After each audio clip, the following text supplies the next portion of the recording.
नमस्कार दोस्तों, आप सभी का आपके अपने YouTube चैनल जीएस तरबार में हार्दिक स्वागत है।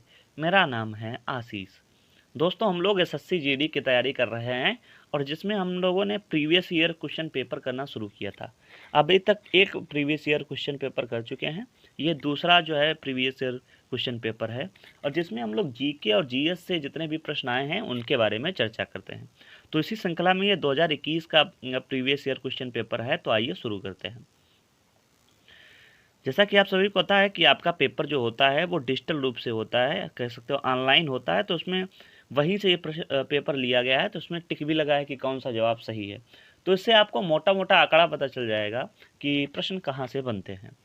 तो पहला प्रश्न है कि विश्व दर्शन दिवस प्रतिवर्ष नवंबर के तीसरे सोमवार को मनाया जाता है, या शनिवार को, या गुरुवार को, या शुक्रवार को। तो इसका सही जवाब है गुरुवार को मनाया जाता है विश्व दर्शन दिवस।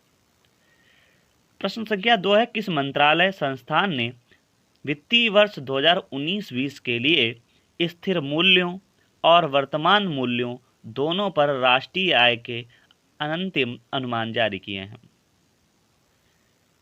तो आप सभी को पता है कि जितने भी मूल्य जारी करना होता है या कोई स्थिर मूल्य होता है, ये सब सांख्यिकी कार्यालय द्वारा जारी किए जाते हैं। तो ऑप्शन बी सही है, राष्ट्रीय सांख्यिकी कार्यालय। आइए प्रश्न संख्या 3 की बात करते हैं कि जड़त्व को मापा जाता है द्रव्यमान्य के द्वारा। तो इसका सही जवाब क्या है? द्रव्यमान्य के द्वारा। ऑप्शन भी थे बल, गतिकीय अवस्था और त्वरण। तो इसका सही जवाब है द्रव्यमान के द्वारा। प्रश्न संख्या 4 है, जुलाई 2021 में को 2019 के लिए इंडियन स्पोर्ट ऑनर में डिफेंडरली award sportsman of the year के रूप में नामित किया गया था? विवेक चिकारा, धर्मवीर नयन, अमित कुमार सरोहा, इसके बाद में प्रमोद भगत। तो सही जवाब क्या है? प्रमोद भगत।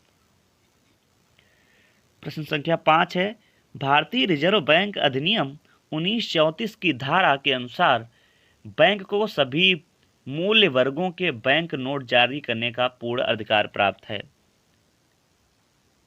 तो धारा 22 के अनुसार हो जाएगा ऑप्शन सही इसका। प्रश्न संख्या 6 है, निम्नलिखित में से कौन 2020-21 हीरो इंडियन सुपर लीग का प्रतिभागी नहीं है? आपके सामने ऑप्शन लिखे हैं, तो इसका सही जवाब हो जाएगा कोची एफसी।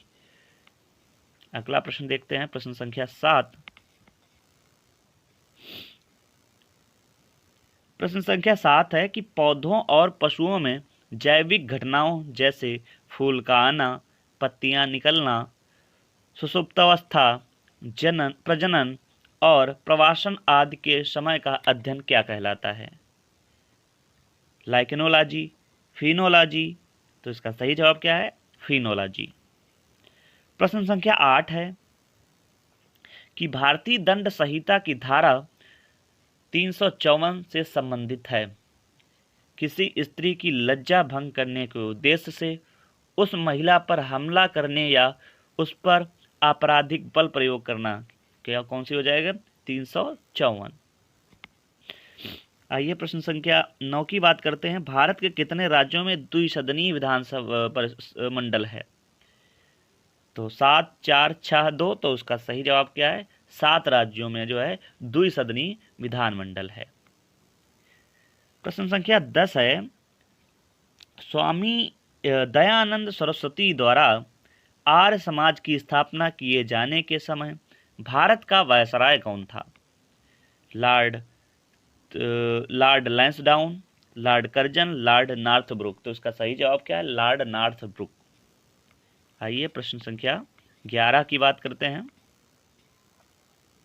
निम्नलिखित में से कौन सा भारत का पहला स्वदेश विकसित टीका है जिसे सीरम इंस्टीट्यूट ऑफ इंडिया ने bill and Melinda Gates foundation और पाथ के सहयोग से विकसित किया है? हैजा, छोटी चेचक, एंथ्रेक्स या निमोसिल। तो इसका सही जवाब क्या है? निमोसिल। प्रश्न संख्या 12 है, फिक्शन श्रेणी में द हिंदू प्राइज 2019 का विजेता कौन था? तो सही जवाब क्या है? मिर्जा वहीद। प्रश्न संख्या 13 है, निम्न में कौन सा बांध स्वर्ण रेखा नदी पर बनाया गया है? तो इसका सही जवाब है चांडिल बांध को जो है सुवर्ण रेखा नदी पर बनाया गया है। प्रश्न संख्या 14, 19वीं शताब्दी के एक महान समाज सुधारक नारायण गुरु का जन्म किस राज्य में हुआ?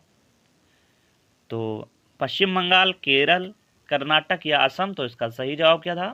केरल में जो है गुरु नारायण का, या कह सकते हो नारायण गुरु का जन्म हुआ था, तो जो एक महान समाज सुधारक रहे हैं। आइए प्रश्न संख्या 15 की बात करते हैं कि भारत सरकार ने दिसंबर 2021 में राष्ट्रीय आवश्यक औषधि सूची को संशोधित करते हुए दवाओं को इसमें से शामिल किया है, कुछ को इससे हटा दिया है।